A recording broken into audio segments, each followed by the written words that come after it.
C'est honnête. Rock and roll, c'est parti. Amis du monde nouveau, bonjour, nous sommes samedi et c'est la 3e rencontre inspirante de l'après-midi. Salut Corentin. Ça va?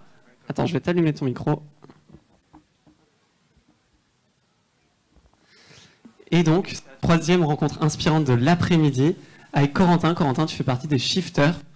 Mais avant que tu m'expliques ce que c'est les shifters, j'ai envie de te poser une question. Cette question, c'est... C'était quoi le nom de ton animal quand tu étais petit, ton animal domestique? Crapule. Crapule. Et c'était quoi comme animal? Un golden. Un golden? Retriever, ouais. Et c'était un mâle ou une femelle? Une femelle. Et tu l'as eu à quel âge? Alors c'était plutôt le chien de mon frère que le mien. J'avais 15 ans et Crapule elle est morte depuis. Oh non, voilà. Pauvre Crapule. Mais du coup, on fait une petite dédicace à Crapule pour cette rencontre inspirante. Corentin, est-ce que tu peux nous expliquer c'est quoi les shifters, l'association dont tu fais partie? Ouais, grave. Donc du coup, moi je fais partie de l'association des shifters, donc c'est une association de bénévoles, on est 20 000 dans le monde et nous on travaille principalement sur des sujets de décarbonation de l'économie et de sortie des énergies fossiles. On est assez proche d'une autre association dont vous avez peut-être entendu parler qui s'appelle le Shift Project, qui est une personnalité qu'on voit pas mal dans les réseaux qui s'appelle Jean-Marc Jancovici. Je continue. Attends. Ouais, en tant que shifter, du coup, on a 3 missions principales. La première, c'est de se former et de monter en compétences sur les sujets énergie-climat, parce qu'on n'a pas tous le même niveau de connaissance de base sur ce sujet-là. Une fois qu'on est monté en compétences, le but c'est d'aller sensibiliser les différents publics sur les sujets qu'on a compris, donc les acteurs économiques, le grand public, les élus, les décideurs. Et ensuite, c'est de venir diffuser les rapports du Shift Project, donc il y en a un certain nombre. J'en ai rapporté avec moi, notamment ici. Alors on a un stand tout au fond pour ceux qui veulent creuser le sujet après. Donc c'est le premier plan de transformation de l'économie française. C'est un travail qui a été fait pendant plus de 2 ans par les salariés du Shift Project, parce que au Shift Project, c'est des salariés d'entreprise, alors que chez les shifters, c'est 100% bénévoles. Et donc c'est un plan où en gros ils ont pris les 15 principaux secteurs de l'économie et ils se sont dit comment est-ce qu'on décarbone ces secteurs-là à horizon 2050. Donc ce qui est intéressant dans ce travail-là, c'est que on parle pas du tout d'argent, on parle que de ressources, on parle d'emploi, on parle d'énergie, on parle de matériaux et on essaye de rendre un tout relativement cohérent pour arriver à décarboner tous ces secteurs en même temps. Et Corentin, tiens, on va changer de micro parce que celui-là, il se déconnecte un peu, j'ai l'impression. Et donc ça, c'est l'association Les Shifters. Ouais. Et les gens qui font partie de cette association, on les appelle aussi les Shifters. Ouais. Enfin, toi, donc, tu es un shifter. Je suis un shifter et il y a des shifters Félicitations. aussi. Et pourquoi? Enfin, qui es-tu? Pourquoi tu t'es engagé chez les Shifters et ça vient d'où cet engagement?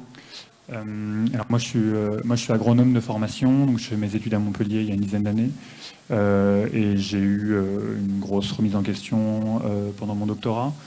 Il s'est passé quand même pas mal de choses en milieu fin de mon doctorat. Il y a eu les gilets jaunes, il y a eu la démission de Nicolas Hulot et donc ça m'a fait poser pas mal de questions. Je me suis demandé mais qu'est-ce qui se passe autour de moi, pourquoi je comprends pas. Et tu le faisais sur quoi ton doctorat? Alors moi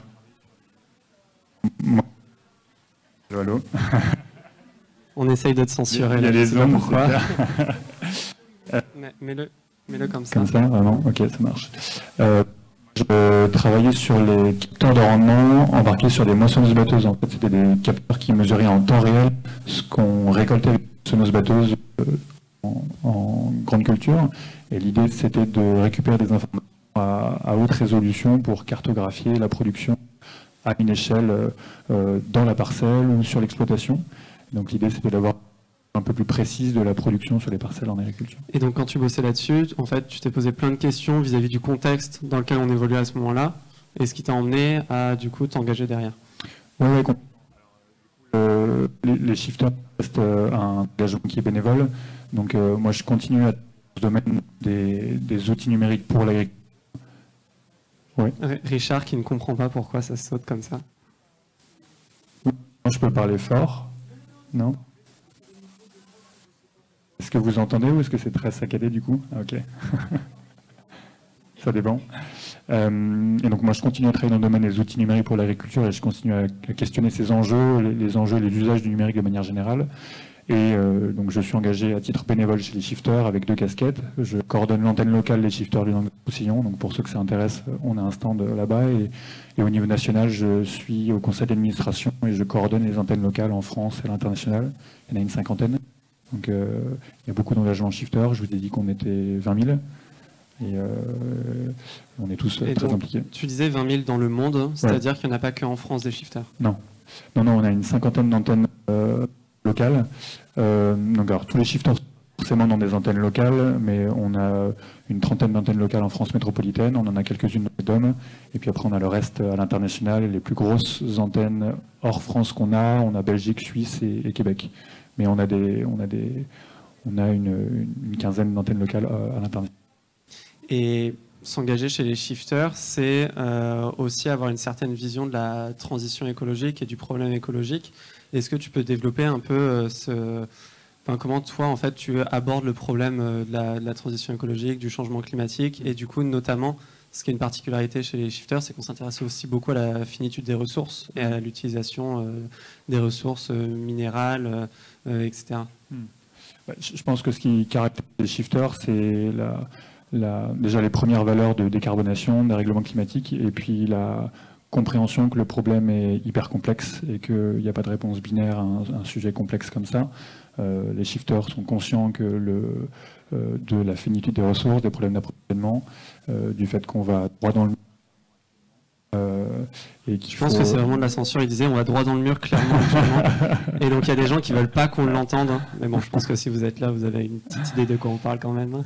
Et donc les shifters, on est à partisans, donc on discute avec tout le monde, mais on est politique forcément, puisque toute action est politique. Mais en tout cas, on discute avec tout le monde. Là, par exemple, on a rencontré à peu près 10 à 15% des députés actuels qui sont au Parlement pendant la campagne, et on continue à discuter avec eux. Mais effectivement, on est conscient de cette double contrainte carbone, le fait qu'il y a un dérèglement en cours et qu'en plus, on va avoir de plus en plus d'approvisionnement en ressources et en énergie. Et je pense que ce qui caractérise le mieux les shifters. Alors du coup, on est quand même principalement sur les sujets énergie-climat. Ça ne veut pas du tout dire qu'on est...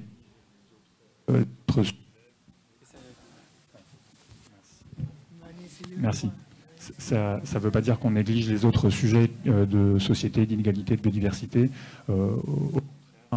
Mais on va dire qu'on a des gens qui sont plus compétents sur ces sujets-là, et puis après on va potentiellement travailler avec d'autres associations pour monter en compétences là-dessus. Je vous parlais du coup des relations des shifters avec le Shift Project ou avec le cabinet de conseil Carbone 4 de Jean-Marc Jancovici, qui eux commencent à intégrer ces notions de biodiversité aussi. Et donc on y est tous très sensibles. Moi en tant qu'agronome, forcément, le vivant, ça me parle. Et donc, encore une fois, tout est complètement intrinsèquement lié, quoi. Et donc là, tu es venu avec le plan de transformation de l'économie française, qui est un travail très très très conséquent sur comment en fait on décarbone complètement l'économie française. Et ce que je trouve intéressant au Shift et du coup chez les shifters, c'est la manière aussi de voir comment on transforme les entreprises, les supply chains, et qu'en fait on n'invisibilise pas ces soucis, ces problèmes, mais au contraire on les traite et on essaye justement d'y faire face. Et d'après toi, s'il y avait quelques leçons à retenir de ce plan de transformation, ce serait quoi? Qu'est-ce qu'il faudrait faire en premier? Même si tu l'as dit, c'est complexe, les solutions, mais toi, de ta vision de ce travail-là, qu'est-ce qu'il faudrait, à quoi il faudrait s'atteler en premier lieu? La première chose à faire, c'est de former les gens. C'est de leur faire comprendre qu'il y a un problème. Nous, quand on va discuter avec un certain nombre d'acteurs en local, avec des entreprises, avec des réseaux d'entreprises, avec des élus, on se rend compte que le niveau de connaissance du problème, il est vraiment extrêmement faible, extrêmement bas. Donc c'est assez terrifiant. Parfois, même dans certains partis politiques qui sont censés être assez engagés sur ces questions d'écologie, qui en fait ont clairement pas compris le problème. Il y a vraiment un manque de connaissances sur les ordres de grandeur, sur de quoi on parle, et souvent on a tendance à s'intéresser à des faux problèmes. Il y a beaucoup de sujets sur lesquels on ne peut pas parler de façon rationnelle. Je pense que c'est la première chose qu'il faut faire. Là, il y a eu des propositions de formation du gouvernement. Il y a Valérie Masson-Delmotte qui est venue former 1 heure le gouvernement. Waouh, super. Mais en fait, il faut aller beaucoup plus loin que ça, quoi. Faut vraiment, c'est des dizaines d'heures de formation qu'il faut pousser aux élus. Il faut que ce soit rendu complètement obligatoire, quoi. Il y a beaucoup eu ce débat récemment justement sur la formation. Est-ce que la formation suffit aussi au passage à l'action? Et on a eu beaucoup d'acteurs qui sont passés sur les rencontres inspirantes hier et aujourd'hui qui parlent de formation. Que ce soit, il y avait la Climate School qui était là hier, il y a la fresque du climat qui est dans le coin aussi, il y a beaucoup d'acteurs justement qui s'inquiètent de savoir comment on transmet, on transfère la connaissance et surtout le besoin et l'envie d'agir aussi. Il y a beaucoup de ça. En fait, l'idée toujours, c'est de former pour agir, pour ensuite transformer la société in fine. Et tu parles de la formation des politiques. Il y a en juin, lors de la première semaine de mandat des nouveaux députés, il y a une formation qui a été organisée devant l'Assemblée nationale par des scientifiques du GIEC, de l'IPBES, donc le penchant du GIEC pour la biodiversité. Combien de temps la formation ? Et c'était une formation de 30 minutes à peu près qui était une introduction. Mais en fait, il y a beaucoup de gens qui ont dit mais en fait, ça ne sert à rien de les former parce que globalement, les gens savent. Hein, et du coup, ce n'est pas parce qu'ils ne savent pas qu'ils n'agissent pas, mais ils décident très clairement de ne pas agir. T'en penses quoi de cette affirmation ? Alors, j'avoue que je ne suis pas complètement d'accord. Enfin, c'est vrai que quand on va voir les élus, il y en a beaucoup qui disent comprendre le problème, mais en fait, il suffit de creuser 2 minutes pour se rendre compte que ce n'est pas du tout le cas, quoi. Les ordres de grandeur, encore une fois, ils ne sont pas du tout maîtrisés. Les gens, clairement, ne savent pas de quoi ils parlent, quoi. Je pense qu'il faut attaquer là où ça fait mal. Donc, quand on va voir des élus, il faut arriver en disant, en fait, les gens vont plus voter pour vous si vous commencez pas à changer un peu. Pour les entreprises, pareil, en fait, si vos modèles économiques ne changent pas, les gens vont arrêter de consommer ce que vous faites. Alors, c'est peut-être une vision un petit peu naïve. Je pense que au niveau des décideurs, on peut pas agir de façon rationnelle et cohérente si on n'a pas compris le problème. Enfin, je vois pas. Sinon, en fait, on va partir dans tous les sens sur du greenwashing classique et on s'en sort pas, quoi. Et après, du coup, surtout au niveau, pour moi, élu, collectivité, en fait, nous, on agit beaucoup, par exemple, sur des problèmes de mobilité. En fait, on va rendre dépendants les gens à la voiture. On a une situation dans les métropoles de Montpellier de précarité énergétique qui est juste dingue. Donc, en fait, on va rendre les gens encore plus dépendants de l'énergie. Et du coup, les gens vont se faire éclater, quoi. Ils sont juste pas complètement au courant, mais c'est le problème. Et donc l'association Les Shifters, donc toi tu es coordinateur en Languedoc-Roussillon, qu'est-ce que vous faites concrètement donc tu as parlé de formation, mais il y a quoi d'autre aussi comme activité que vous faites? Donc du coup, nous, on a 3 axes. Donc on a une partie sensibilisation grand public. Donc en gros, on va animer tout un tas d'ateliers de sensibilisation. Alors ça va être des fresques, donc la fresque du climat et toutes les fresques amies qui existent. On a des outils de bilan carbone en ligne. On a des conférences énergie-climat à destination de différents types de publics. Il y a Pierre qui me regarde là-bas et qui est notre référent conférence là-dessus. Après, sur la partie élus, acteurs économiques, etc., on va commencer par analyser des documents d'aménagement du territoire. Donc on va analyser des plans climat, des SCOT, des SRADET, et on va les critiquer de façon à rentrer en contact avec les collectivités derrière. On participe à des concertations publiques, à des tables rondes, et on essaie de pousser, de les challenger un petit peu. Il y a 2 jours, on était en discussion avec Julie Fraîche, la responsable de mobilité de la métropole. Et on a un 3e axe où on fait des bilans de gaz à effet de serre en local. Donc on travaille sur des projets routiers notamment. On a travaillé il y a 2 ans sur le projet du contournement de la rocade d'Avignon. Et cette année, on a travaillé sur le contournement de Montpellier par le Nord, le projet du lien, qui est assez débattu. Et donc on a fait des bilans de gaz à effet de serre du projet, à la construction du projet et à l'utilisation du projet par les automobilistes. Et en fait, on voit que c'est des sujets qui sont pas encore du tout considérés sur des projets aussi énormes. En fait, les enjeux énergie-climat sont à peine soulevés, alors qu'en fait, notamment sur des projets de contournement routier, qui sont souvent des projets en fait assez vieillots de 30, 40, 50 ans. Quand on leur questionne maintenant, en fait, on se demande s'il y a vraiment toujours de l'intérêt à le faire, quoi. Parce qu'il y a, de manière générale, encore une fois, nous on est très impliqués sur la mobilité, mais il n'y a aucun moment où un projet de contournement, par exemple, va vraiment servir à faire réfléchir les gens sur leur mobilité. Quand on ouvre des routes, en fait, on permet aux gens d'aller plus vite, plus loin. Donc, en fait, on fait du déplacement supplémentaire, on fait de l'habitat induit, puisque les gens vont habiter plus loin. On construit des zones industrielles à côté des échangeurs. C'est juste le cours classique des choses, quoi. Donc, en fait, il faut re-questionner ça, et surtout au regard du coup des enjeux énergie-climat, en montrant qu'en fait, c'est juste plus possible. Et comment vous êtes reçu par les collectivités quand vous arrivez comme ça? Est-ce qu'on vous dit, oui, bon, c'est bon, c'est pas votre rôle de faire ça, laissez-nous faire, et puis nous, on a des gens qui bossent dessus, ou alors est-ce que c'est attentif et justement à l'écoute? Comment c'est reçu quand on vient critiquer des aménagements urbains comme ça?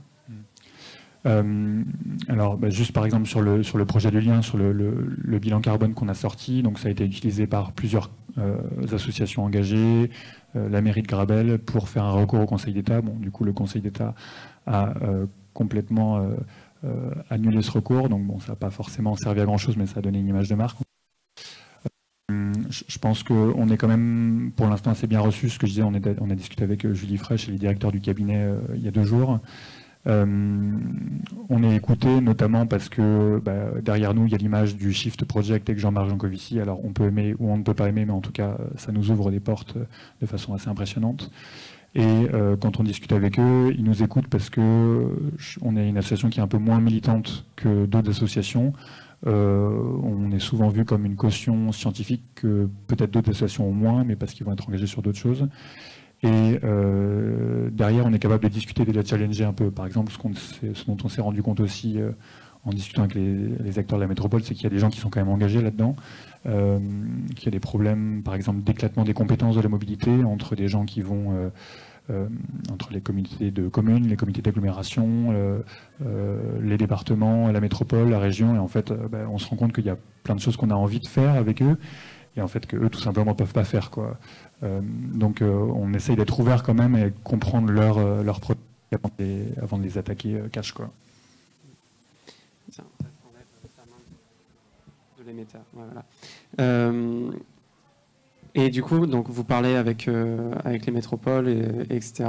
Et tu disais justement que vous aviez une réputation moins militante. Comment justement tu vois la complémentarité entre les différentes associations? Il y en a plusieurs ici au Forum du Monde Nouveau. Comment toi tu vois l'enchevêtrement des moyens d'action et les différentes manières d'apporter un peu sa pierre à l'édifice sur la transition écologique?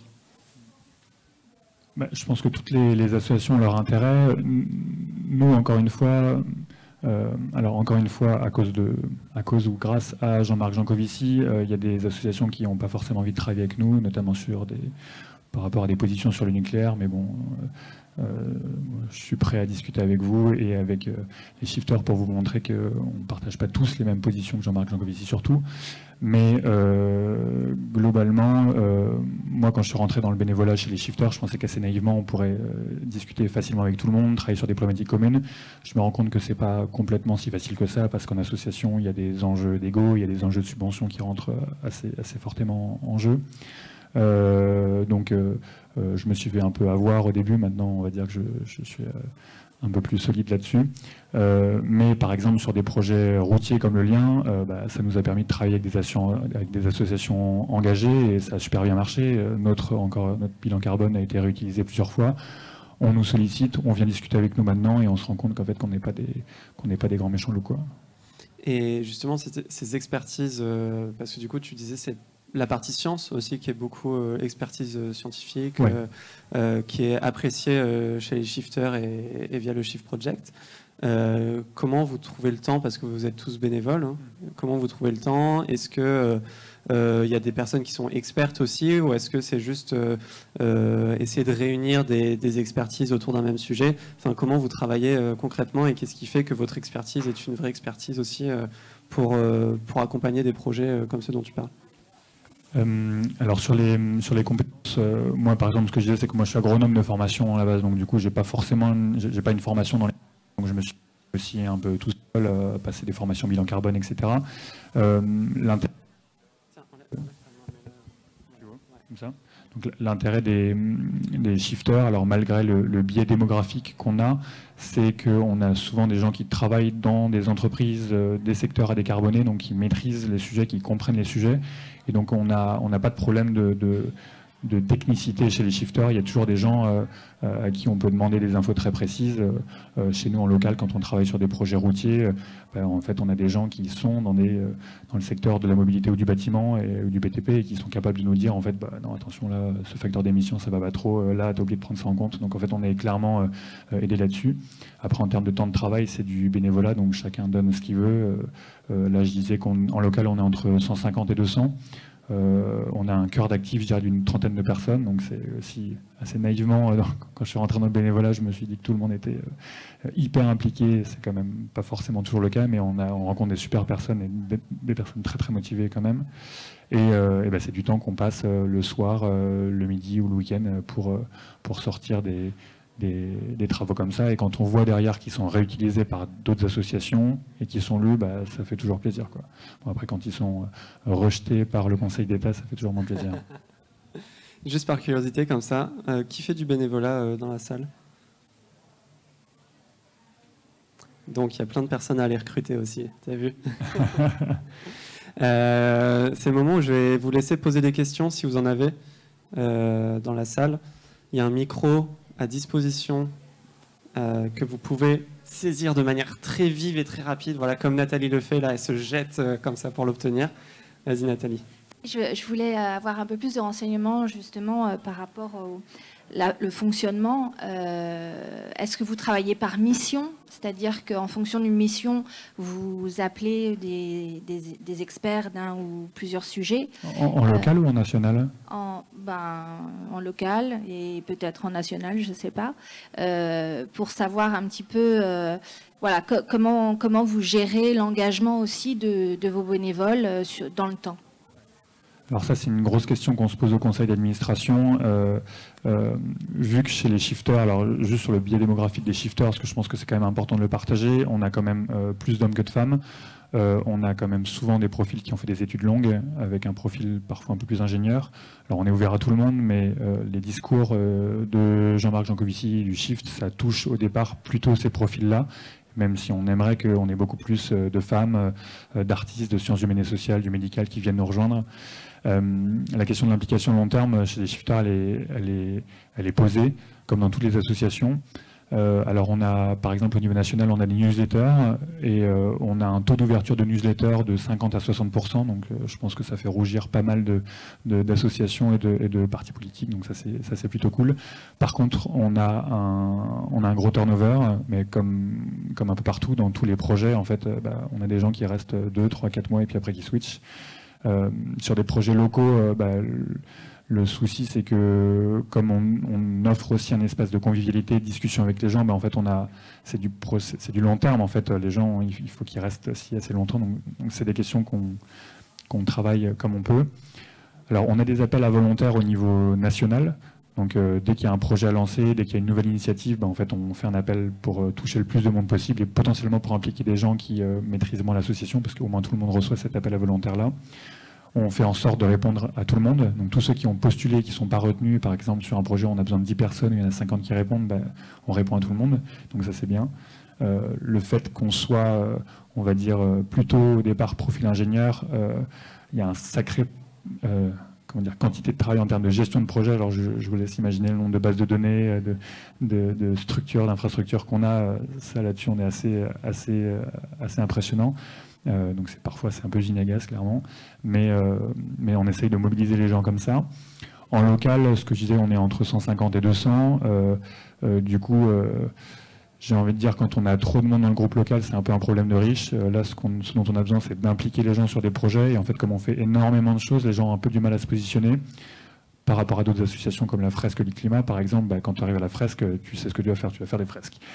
Quand tu arrives chez les shifters, on n'a pas de parcours très clair du nouveau shifter ou du shifter parfait. Tu sais jamais ce que tu vas trouver. Non, tu sais jamais ce que tu vas trouver, mais du coup, on essaye de réfléchir là, on est en train de lancer un nouveau projet qui s'appelle Agir, qui va arriver dans très peu de temps, et pour chaque nouveau shifter, il aura une liste d'actions qu'il peut faire assez rapidement. Ça peut être s'inscrire dans un groupe local, aller liker une page, aller faire quelque chose. pour petit à petit découvrir l'association et ensuite s'engager. Nous, en général, ce qu'on dit aux nouveaux maintenant, c'est déjà de se sensibiliser, de se former, donc déjà de se former à un outil de fresque, à une conférence pour être capable de sensibiliser derrière, en interne dans son entreprise ou en interne dans son réseau, souvent ça marche bien, et puis après de s'engager sur des projets de territoire un petit peu plus structurants quand c'est possible. Mais en tout cas l'implication c'est une question constante et il y a des groupes locaux par exemple qui organisent des mensuels sur l'implication locale, comment est-ce qu'on fait.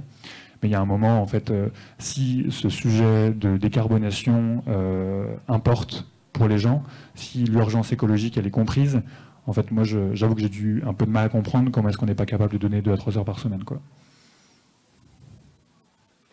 On a une autre question.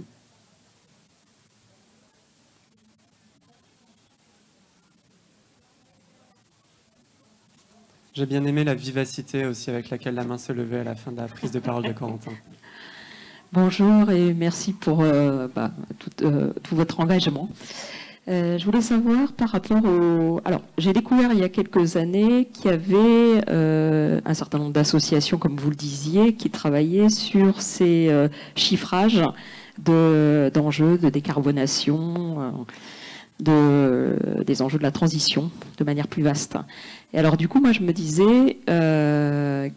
est-ce que vous avez l'occasion, en les rencontrant, en lisant leur production, quel est le constat? Est-ce que vous vous retrouvez? Est-ce que ça converge? Est-ce qu'il y a beaucoup de décalage entre les uns et les autres?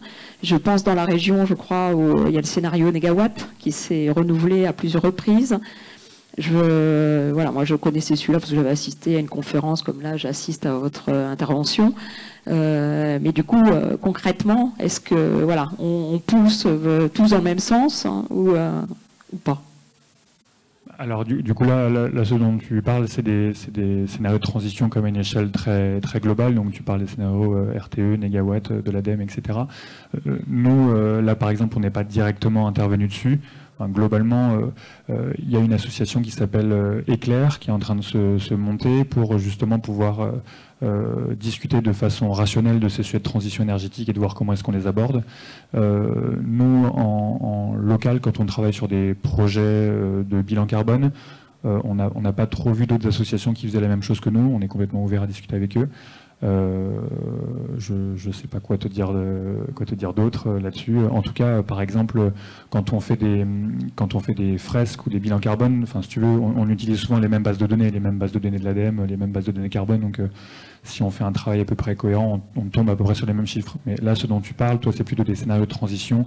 Quel mix énergétique tu vas avoir en France à horizon 2050? Qu'est-ce que tu acceptes, qu'est-ce que tu acceptes pas, etc. Et là-dessus, bon, on en discute. On ne fait pas de chiffrage comme ces 3 scénarios qui sont un peu les 3 scénarios de référence. Mais alors, je parle au nom des shifters et du Shift Project, plus proche du scénario de RTE. Mais lequel? Parce qu'il y en a plein. Oui, il y en a plein. Mais du coup, effectivement, le plan de transformation de l'économie française du Shift est basé sur un des scénarios de RTE. Ouais. Bien joué, belle pub pour le bouquin. Et puis surtout, il y a quand même une chose sur laquelle tout le monde est d'accord, même le président de la République maintenant, c'est que c'est la fin de l'abondance et qu'il faut aller vers de la sobriété. Mais après, c'est de savoir de quelle sobriété on parle. Et ça, tout le monde est d'accord pour aller là-dedans. Est-ce qu'on peut prendre une dernière question peut-être? Il y a une question au premier rang avec une vivacité encore, genre vraiment, on a beau être allongé dans le transat, la main se lève de manière très énergique. Merci beaucoup. Bonjour, merci. Moi j'avais une question parce que tout à l'heure vous disiez que vous alliez rencontrer les députés. Vous disiez aussi que vous rédigez un certain nombre de documents et que vous avez des expertises scientifiques. Et je me demandais, est-ce que vous avez vocation dans vos activités, les shifters, à être un peu des lobbies écologiques ou pas? Complètement, en fait. Enfin, de toute façon, toutes les associations font du lobbyisme. Là-dessus, sur ce que je te disais, on a rencontré à peu près 10 à 15% du coup des députés actuels. Alors, le problème qu'on a, c'est que sur la représentation des députés qu'on a dans les partis politiques, on a quand même principalement rencontré des gens de NUP et de LR. Et donc ça, c'est un problème parce que le but, c'est qu'on discute avec tout le monde. Donc là, sur les territoires, dans les groupes locaux, on est en train d'aller discuter avec l'ensemble des députés si possible. En tout cas, nous, dans l'Hérault et dans le Gard, on a recontacté l'ensemble des députés qui ont été élus pour aller discuter avec eux. On a au niveau national une newsletter qui s'appelle la Gazette du Carbone et qui est lue par alors plusieurs milliers de personnes et souvent en dehors des shifters et en fait qui reprennent souvent des questions de députés et qui les analysent au regard de ce qui est proposé dans le plan de transformation de l'économie française et qui font des retours un petit peu à tout le monde pour essayer de positionner la question, de la recontextualiser et de donner l'avis du Shift Project là-dessus. Et donc vous pouvez vous abonner à la Gazette du Carbone facilement. Et du coup, j'ai une question pour rebondir. Est-ce que vous faites aussi des documents peut-être un peu plus vulgarisés, comme par exemple les affiches sur les rapports du GIEC avec un petit burger qu'on voit dans les gares, etc. Est-ce que vous aussi, sur vos documents, vous avez cette envie-là de simplifier peut-être les grands messages et de pouvoir transmettre peut-être plus rapidement aux politiques, mais aussi au grand public Du coup, là, tu vois, par exemple, tu donnais l'image du burger. En fait, il y a des assos qui font des infographies qui sont très jolies. Par exemple, dans le groupe local Shifter de Rennes, en fait, ils sont en train de mobiliser tous les espaces, pas mal d'espaces publicitaires de la métropole pour justement afficher ces burgers-là qui ne sont pas des burgers Shifter, mais sur lesquels ils vont peut-être recontextualiser quelques informations. Donc c'est juste pour te dire qu'on n'est pas du tout fermé à ce que font d'autres associations. Au contraire, quand il y a eu super travail qui est fait, en local par exemple, Citoyens pour le climat, ils font des infographies qui sont super.